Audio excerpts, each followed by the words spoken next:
You're listening to a recording of a live broadcast of the Living While Leading podcast. In this episode, I've invited Belinda Jurisic, Vice President of Global SDR at Veeam Software, to discuss strategies for overcoming personal and perceived limits.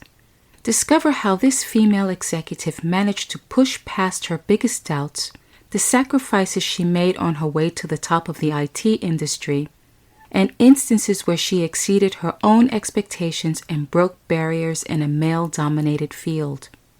This episode is a must-listen for anyone looking to find actionable insights to overcome self-doubt, embrace challenges, and achieve professional growth. Whether you're climbing the corporate ladder, shifting careers, or striving to improve your leadership skills, Belinda's experiences and strategies will deliver value. Find the full transcript and other resources for women leaders at livingwhileleading.com/48. You're listening to Living While Leading with your host, Sharon Ehrlich, where I help women IT executives gain more control over their careers and carve out time to care for themselves and family.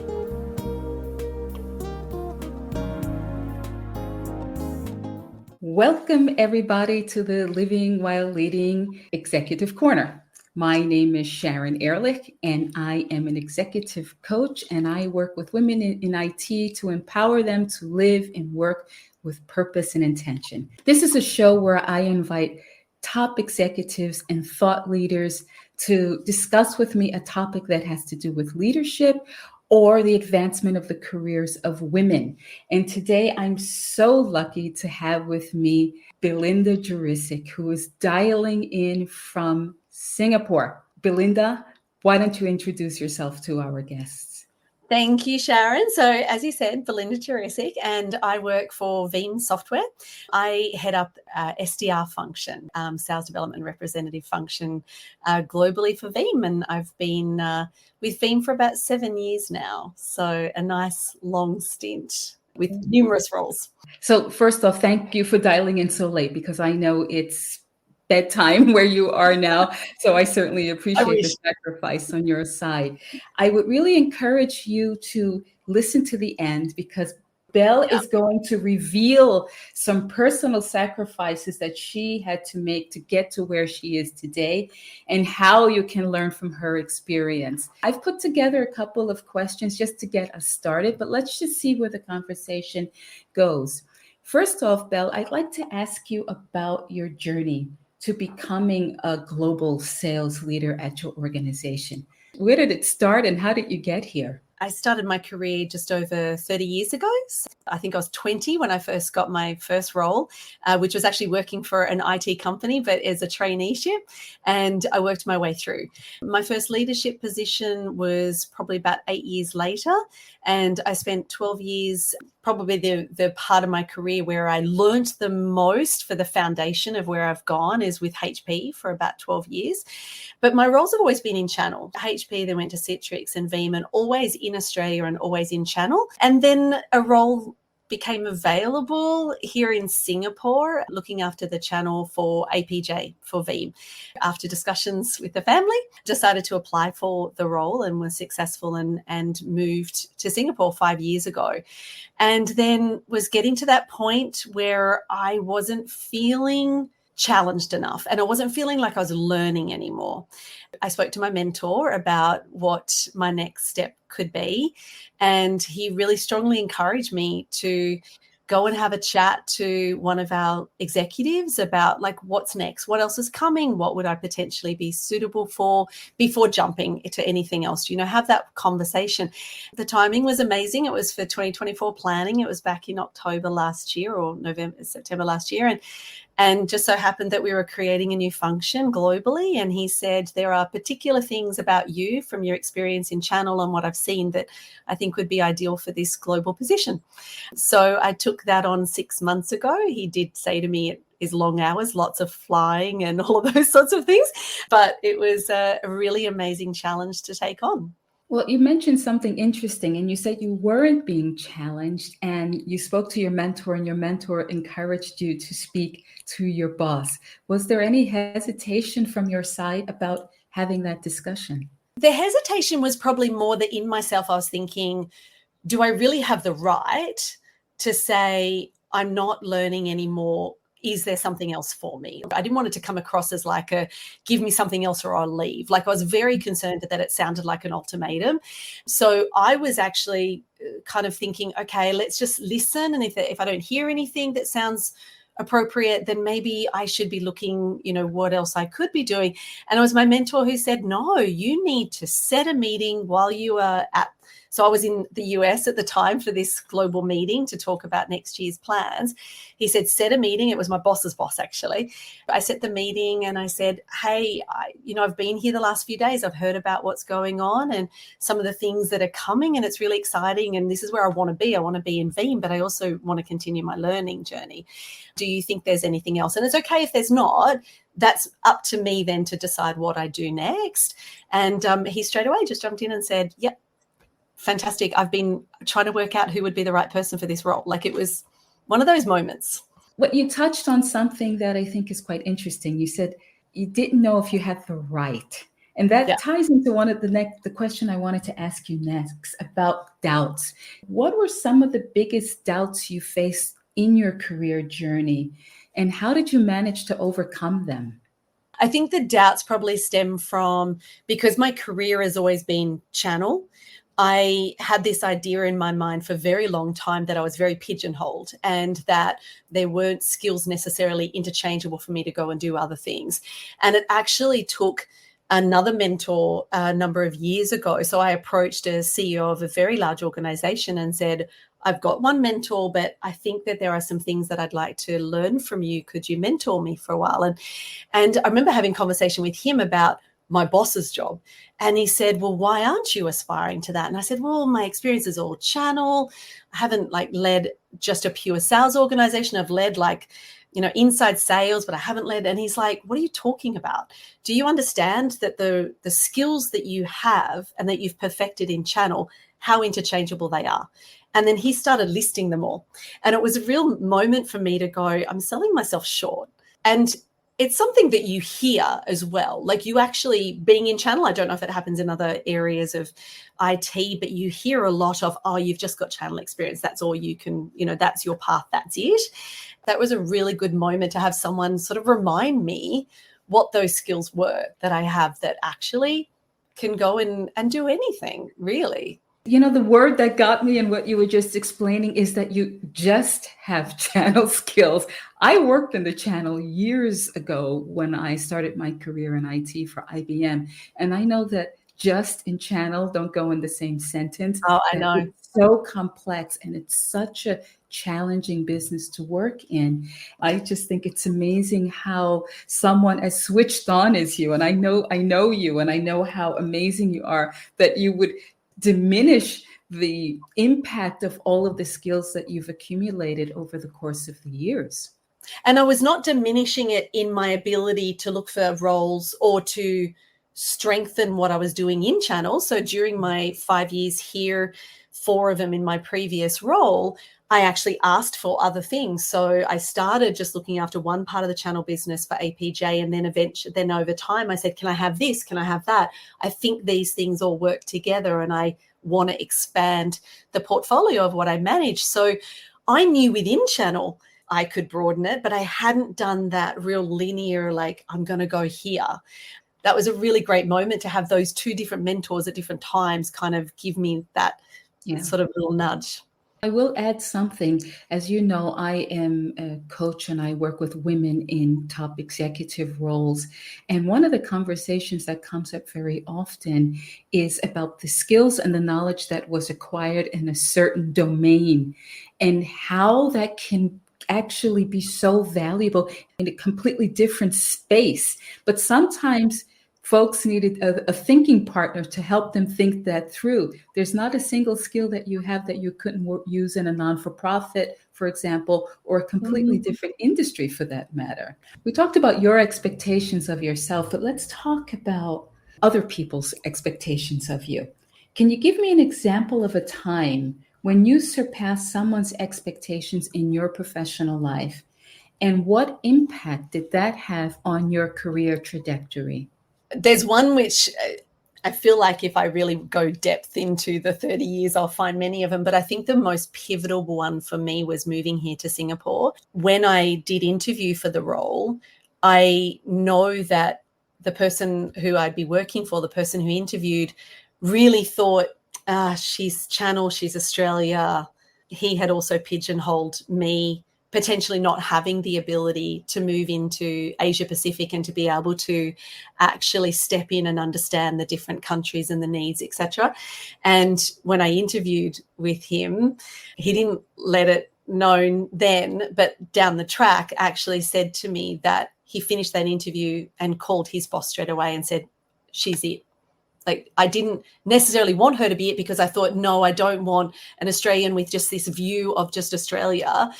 But the fact that I was able to talk much more broadly about how my knowledge was not just about the Australian market, it's about the foundation of Channel and what my skills were. He was really surprised at that level of thinking that I could actually jump in and be aware of how to develop Channel in countries that are all at different levels. That's really pivoted my career, like moving to Singapore and then obviously in the global role. So that was definitely a really big one. What I would say is hats off to that person who interviewed you, that they took the interview, because can you imagine how often that happens to women candidates and others, where someone just looks at your CV on paper and just says, no, they're not the right person, and they don't pay attention to it. And it's just such a lost opportunity, isn't it? It is. And you know what really surprised me was I did have a few other people, disappointingly, who were like, well, are you sure about this? Do you understand that you're moving, that your family? And I was like, would you be saying this to a male making those same decisions? It was really interesting how much they were very much pushing me to really think about whether, is it the right thing for your husband? Is it the right thing for the family to be moving countries? And it was an interesting experience. So how did you handle that skepticism from others? One thing that I have really worked on for myself is knowing myself exceptionally well. So I had an opportunity to take 6 months off work because burnout, and I was able to kind of spend 6 months really going back to the basics of who am I, what do I want to do, all of those sorts of things. So when I do face skepticism, I do kind of have that strength of knowing myself and knowing what I'm capable of. Doesn't mean that it doesn't get to me. I've definitely had moments of breaking down and kind of going, I can't believe this person, I thought they were my supporter and they're questioning whether I'm capable, you know, and I definitely have had those moments. I do just kind of draw breath and go, okay, but hold a sec. You know, you know exactly what you're looking to achieve. And I'm very much about just reminding myself, like, what's the big picture? What am I trying to achieve? What's the milestones? And really kind of grounding myself in that. But don't get me wrong, like, I've had crying in the shower when, you know, someone who I thought was a supporter kind of going, I don't know why you've got this job. You know, I've had those moments and they're really upsetting. They're really, really hard to deal with. And it just means that you just have to remember that that's not a reflection on you. That's a reflection on them. Thanks for sharing that, because I think it's so important to not create a facade that all of these kinds of things just roll off our backs and we power forward. You know, we have emotions and we're allowed to feel our feelings about them. And then the key, as you described it, is to understand what you're bringing to the table and figure out how you're going to work through that and move on, which is really important. You mentioned your career is a 30-year career at this point. What personal development practices have you adopted to continually grow in an industry that is changing at hyper speed? Again, that 6 months that I did take off really did make me have a lot of self-reflection about not being so tied to only what I'm achieving in that role and giving everything and not actually thinking about me. So it was a time where I did get burnout because of just thinking I just had to keep doing everything that was thrown at me and without thinking about what was right for me and what was right for my development. So I do actually do very simple things. So I keep on top of everything that's going in the market. So I read every single day. I look at LinkedIn every day to actually see what are some of the things that people have top of mind, like just making sure that I keep a curiosity at all times of what's going on. Like, it's really critically important to never kind of say, I know everything. You don't. And so I'm one of those people that just asks 100 questions about everything. So definitely just really making sure that I don't get too relaxed and too blasé about things, and just really making sure that there's that little bit of, the competition is fierce. We can be number one and we are number one, but hey, you don't stay there by just dismissing what's happening around you. So I'm definitely someone who questions, curious, reads, networking. I take the time to talk to people that are outside of the area I'm in to get different perspectives as well. So we have a fantastic thing in Veeam where you can do coffee connects, and it's just like this mystery coffee. So every 2 weeks you get an email that says, this person is your next coffee person. And you reach out to them and you spend 30 minutes just chatting to them. And I have learned so much, not just about our company, but different roles. I just think that's really invaluable as well. And it really expands your world, doesn't it? Because it's very easy when you start to reach the level that you've achieved in an organization to only swim in that space and become disconnected from other parts of the business. So that's a wonderful initiative. I would like to ask you about self-doubt. What advice would you give to young professionals, or any professional for that matter, who's struggling with self-doubt that's keeping them from throwing their name in the hat, raising their hand for opportunities to work on projects for promotions, etc.? I think we all definitely suffer from that. So I think it's just the acknowledgement that you're not alone. Most people I speak to will admit to that. Even very senior people in organizations do have that. So the ones that actually feel comfortable with vulnerability will admit that they do suffer from self-doubt. I think it's actually just not making that something that stops you from where you're moving forward to. So just acknowledging that you have that, but don't let it actually hold you back. And I think just making sure that you do put yourself out there. One of my most favorite sayings ever is that I'm not what happened to me, I am what I choose to become. It's really just taking ownership and taking responsibility of what you do want to achieve. You always hear that, women, they look at a job description and I have to be like 100% before I apply for it. We all know that. But a mentor put it in a different way to me once, where he said to me, I really want you to actually list out all of the things that you can do, and then think about, like, where do you want to go and what role would you like, or what sort of areas are you looking to go into, and identify those things that you don't have. And actually start thinking about, how do you get to those places? Like, how do you proactively actually start developing skills or knowledge in areas that you want to move in before the opportunity actually arises? And then when you do go for a role, acknowledge what you don't have today, and then say, this is how I'm going to learn in the role. When I was offered the role from my manager last year, he said to me, I need to know really quickly. So I messaged him the next day and I said, okay, let's chat. And I called him and I said, before I give you an answer, I need you to tell me, what are the 3 things you think that I absolutely can do today in this role? And what are the 3 things that you think that I need to learn? And that made me stop doubting whether I could do it, because he articulated and made it very clear what it was that I needed to work on, and made it very clear what he could see in me. So acknowledge it, and then also just be really proactive about finding what those things are that are holding you back. I think that's fantastic advice. And one of the things that I've noticed with a lot of my coaching clients is they're very hard on themselves. Women tend to be very hard on themselves. They have a difficult time articulating how much of a rock star they really are. And this exercise that you just mentioned of taking an inventory of your skills and your capabilities is actually something that I send them off to do as a homework assignment, because sometimes I don't think it's that obvious to any of us, especially if you've had a career that's exceeded 10 plus years. There's so much that we've all done related to developing people, developing markets, sales, and you just sort of say, well, yeah, I did it, and you don't look back. But sometimes you do need to look back and really get that inventory in black and white so you can see it and understand that you really bring a tremendous amount to the table. Question that I did want to ask you is, you mentioned putting yourself out there.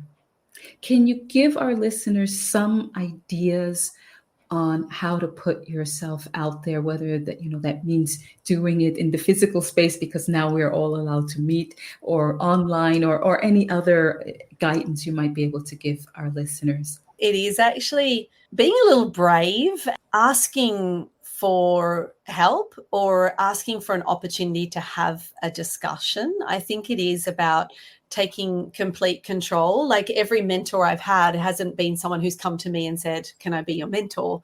It's me going to them and saying, well, what's the worst thing they could say? If they say no, that's okay. And it is quite scary sometimes to have those conversations and approach them. But I think it is about taking control and having those conversations. The fact that I say it all just happened at the moment when I spoke to my new leader last year, it was me talking to him a year ago and saying, hey, I just want to let you know that I am starting to feel as though my learning is not there as much. I'm not saying I'm leaving tomorrow, but I'm going to revisit this conversation with you in 12 months.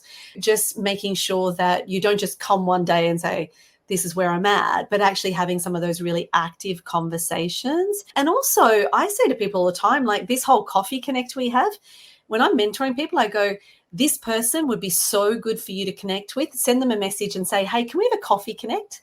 Even though you're not in the program, just say, could we have one? And I just encourage people just to reach out. And what are they going to say? If they say, no, I don't have time, then that's the worst that's going to happen from you being able to ask them for that opportunity to have a discussion. I've never had someone say no. How do you engage online or digitally? Are you on any platforms? There's any particular space or platform you use to get yourself out there as well?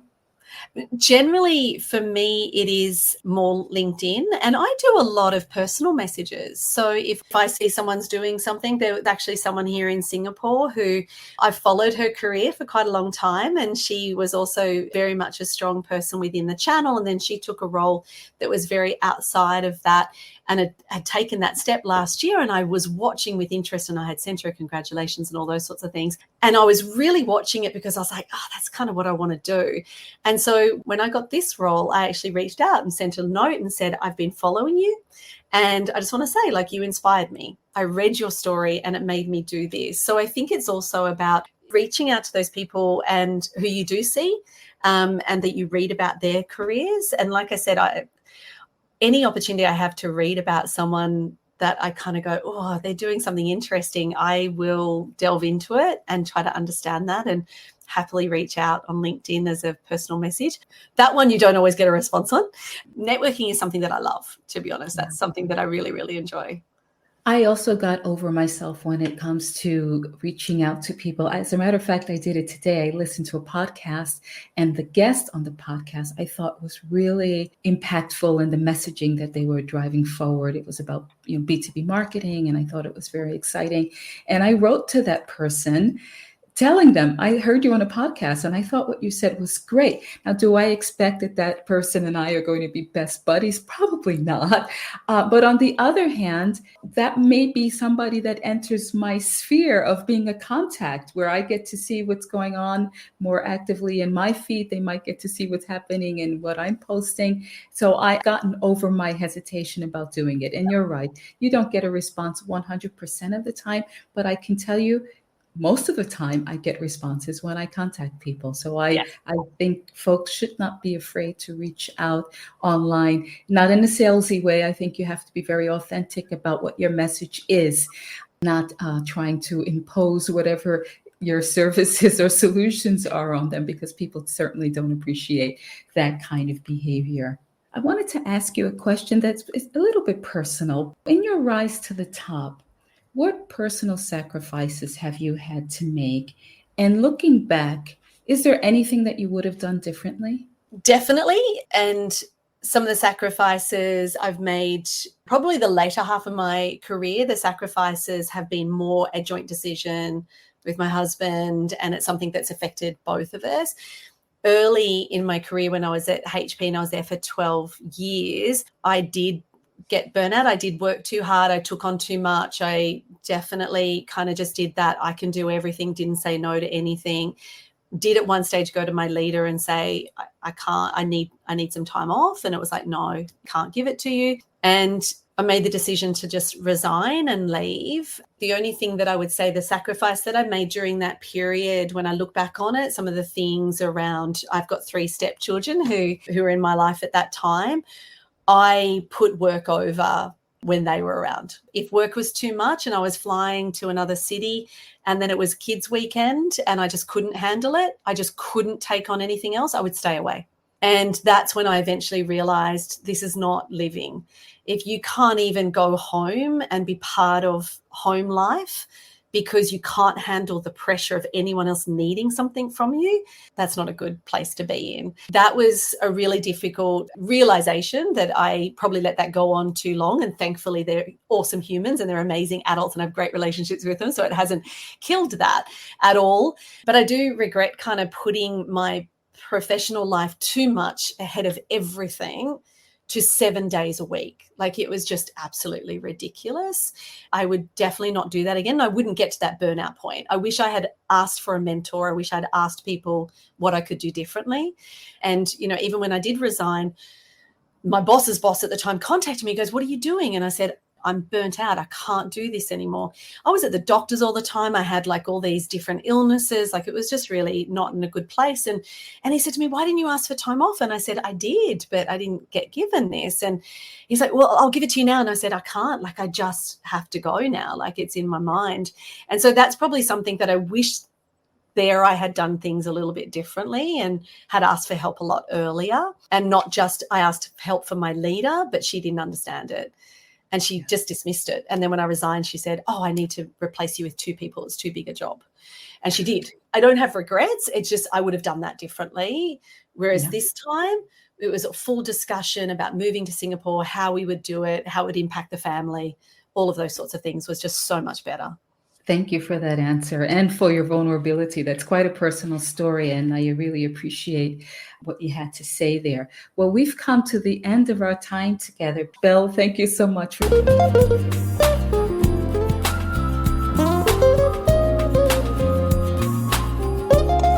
Thanks for listening today. This is your time. Give yourself permission to reclaim what's important to you and be who you want to be. If you're getting value from this podcast, please subscribe, share it, or write a review. And connect with me on livingwhileleading.com or on LinkedIn. And don't forget to tune in next week.